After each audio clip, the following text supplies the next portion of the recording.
have given my ruling. If there is something repetition or irrelevant, will not be looked at. Will be looked into. I've given the ruling. Please sit down. Thank you. Shri Harshvardhan Shringla ji. He will speak in Nepali and Bengali, and this is his maiden speech. Many best wishes, honorable member.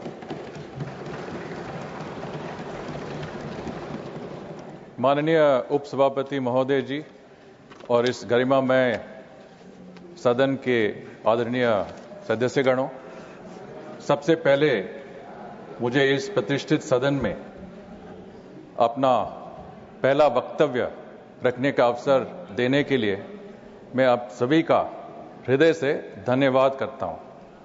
मैं माननीय राष्ट्रपति महोदय और हमारे आदरणीय प्रधानमंत्री नरेंद्र मोदी जी के प्रति अपनी गहन कृतज्ञता प्रकट करता हूं, जिन्होंने मुझे भारतीय संसद के इस सम्माननीय सदन के लिए मनोनीत किया।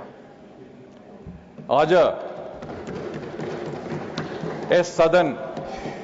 इस सम्मानित सदन को अगाड़ी मेरो पहिला संभाषण म एउटा डिप्लोमेट को रूप में मात्र हैन, तर 4 दशक को लागि देश को सेवा गरिएको व्यक्ति को रूप में म तपाईहरुको अगाडि छु। आज देश को सेवा र मेरो इलाका दार्जिलिङ को जनता को सेवा में म फेरि यहाँ आइपुगेको छु, तर एउटा नयाँ क्षमतामा। এই সদনের সব সদস্যকে আমি বলতে চাই যে আমি আমার দায়িত্ব দিল দিয়ে ভালোভাবে পালন করব। আমি দেশের উন্নয়ন, গণতন্ত্রের পরিভাষা আর মানুষের কাজের জায়গা আরো ভালো করার চেষ্টা করব। Honorable Deputy Chairman, sir, as a new entrant to the House, I wish to share some of my views on this very important discussion taking place today. My views are based not only on my experience as a diplomat, but also in the intensive consultations that I have had with stakeholders, partners, informed and uninformed opinion, both within our country and outside. And I want to make a few brief points. And the first of the point is, what is Op Sindoor?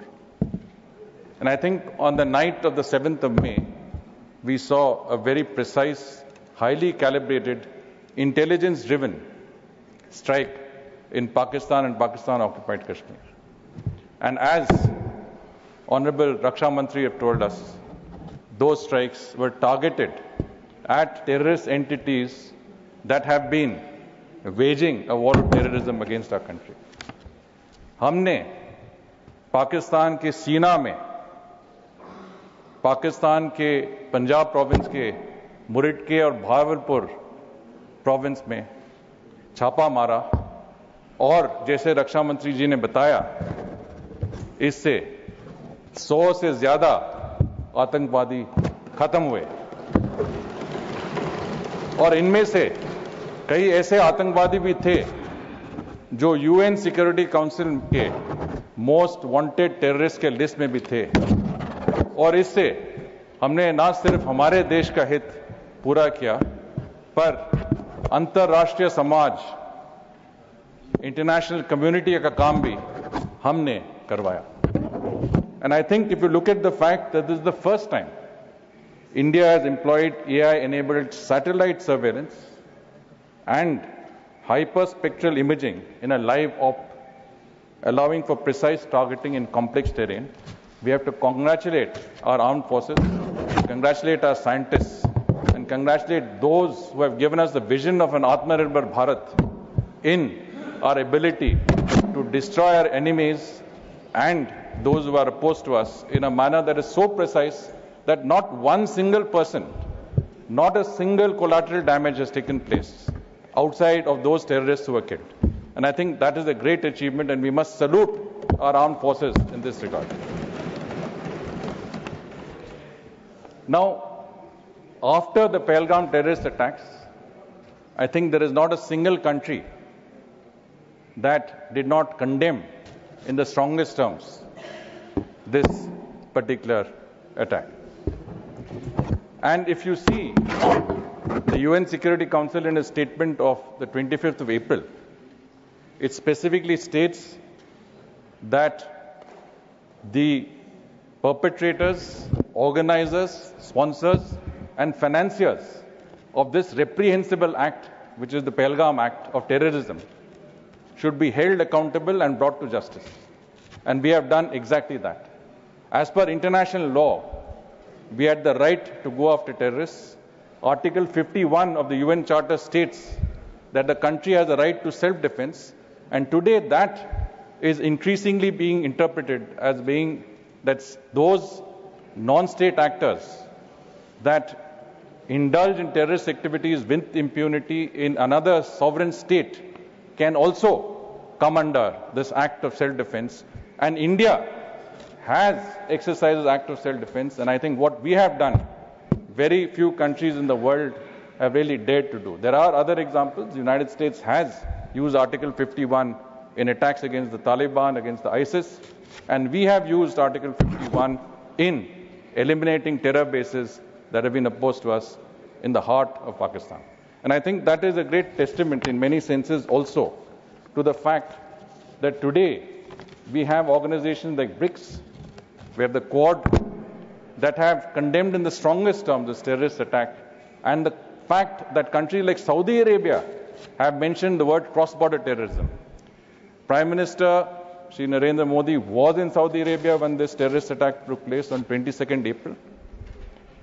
And at that time, the Saudis were shocked that an attack could take place while the Prime Minister was there. And keep in mind that Pakistan has had long-standing historical ties with Saudi Arabia. And Saudi Arabia has in their statement put out that this was an act of cross-border terrorism, which means that this attack of terrorism has come from Pakistan into India. And that also, I think, is a great diplomatic achievement on our side, that a country like Saudi Arabia has recognized that Pakistan is responsible for this act of terrorism. The third point I want to make is the success of our global diplomacy. I was a part of the all-party parliamentary delegation that went out. I think most parties represented in this House participated in those delegations. And that was probably the largest such diplomatic exercise that our country has ever undertaken. Perhaps in the wake of the Bangladesh refugee crisis in 1971, we undertook a similar exercise, but not as large, as ambitious, and well organized and coordinated as this one. I was in a delegation that went to Saudi Arabia, Kuwait, Bahrain, and Algeria. These are countries where Pakistan has expended its most political capital. And these countries received us very warmly. They received us at the highest levels. They were also amazed that this one delegation consisting of 7 people represented 7 different languages, 5 different religions, and several political dispensations. And yet, when it came to issues of national interest, we spoke in one voice. And that is what was the most amazing thing to all our interlocutors.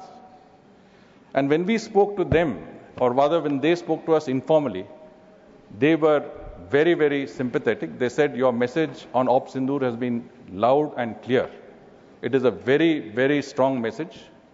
We know that Pakistan is behind these acts of terrorism, and we will work closely with you in using our leverage in organizations like FATF, the UN Security Council, World Bank, and other places to keep Pakistan in check. And I think, again, this is very important, because when you look at the fact that these countries in the Gulf 10 to 15 years ago had a very indifferent relationship with us, one of some mutual suspicion where Pakistan had a very important role. Today, आज अगर हम हमारे द्विपक्षीय रिश्ते इन देशों से देखें, gulf देशों से, सऊदी अरेबिया, कुवैत वगैरह, तो एक बहुत ही बड़ा परिवर्तन आया है और इसका कारण है प्रधानमंत्री नरेंद्र मोदी का खुद का जो इन्होंने जो एफर्ट्स किए, इनके लीडर्स के साथ संबंध बनाना, ये हम आज इसका नतीजा हम देख रहे हैं. And today we are regarded, mister chair, as a country that is a responsible global power, a country that is the fourth largest economy in the world, an economic powerhouse, a repository of technology and human resources talent, and for countries like in the Gulf, most importantly, a long-term safe destination for their investments. And again, we have seen several comments today which have been in many senses derogatory of the sense that India is a country that is today on the rise. It has been derogatory of the leadership that is today exercised by us. It has been derogatory of our defense, security and foreign policy. And I think it is very important, if you take the example of our interactions with foreign delegates, it is very important that we speak in one voice. हमें एकता दिखाना चाहिए, हम एकजुट होना चाहिए, जबकि हमारे राष्ट्रीय सुरक्षा और विदेश नीति के मुद्दों पे हम बात करते हैं. I think that's very important from a point of view of a practitioner. This is a maiden speech. We generally don't interrupt. Yeah. Sir, Carry on. I'm only sharing my opinion, sir. Continue. I mean, these are my views, and I'm telling you from the point of view of a person who has seen the world. Now, Continue. if you look at the world today, there is a great amount of uncertainty. Conflicts are on the rise. Every part of the world is witnessing conflicts. There is a great level of indebtedness of developing countries. There are issues like climate change and sustainable development which have been left on the wayside. The world is today divided in a certain sense in a strategic rivalry between certain powers. And in that, global governance institutions are failing us. And in this situation, many countries, especially countries in the global south, have looked up to India and have said that if there is any country that can provide solutions to the global challenges of the day, it is India under the leadership of Prime Minister Narendra Modi. And I think that is very, very important. अगर हम एक विकसित भारत बनना चाहते हैं और अगर हम ये सफर एक साथ में सफल होना चाहते हैं तो हमें एकता दिखानी होगी, हमें एक आवाज से, एक जवाब से बात करनी होगी जो मुद्दे हमारे लिए महत्वपूर्ण है, जो मैंने कहा राष्ट्रीय मुद्दे. And I think I just saw some members talking about basically press statements, comments issued by other foreign governments. And let me tell you, every country issues these statements. Every country makes its statements. Every leader of these countries also makes public statements on other countries that suits their interest. We don't have to fall into that narrative. The only narrative that matters is India's narrative. Bharat का जो है, हमारे लिए जो महत्वपूर्ण है, हमें वही कहना चाहिए और ये हमारे लिए बहुत ही जरूरी है. Thank you for giving me the time, Mr. Chair. Thank you. Shri